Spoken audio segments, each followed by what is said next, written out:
Kufanya mipango ya matumizi ya ardhi ni jambo moja, kuiheshimu na kuisimamia ni jambo jingine. Ni maombi na ni wito wetu kwenu, kazi hii nzuri iliyofanyika iliyotumia fedha za walipa kodi wa nchi hii, mkiwemo nyinyi wenyewe wana Ubembe, ili iwe na maana na iwe na faida, ni nyinyi kwenda kuheshimu mpango huu mliojiwekea wenyewe. Hatutarajii kusikia baada ya mpango huu kuna mkulima anakwenda kulima sehemu ya kuchungia. Hatutarajii kusikia kuna mchungaji au mfugaji anakwenda kuchunga kwenye maeneo ya kilimo.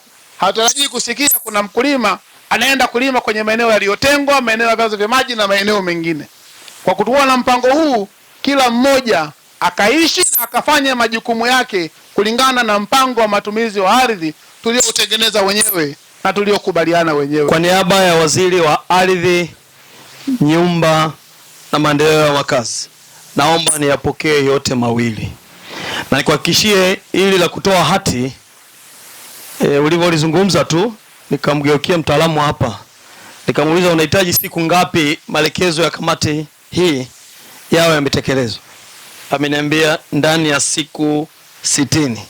Naomba nikuhakikishie kuwa ndani ya siku 60 kazi itafanyika na hizo hati zitakuja kugaiwa hapa.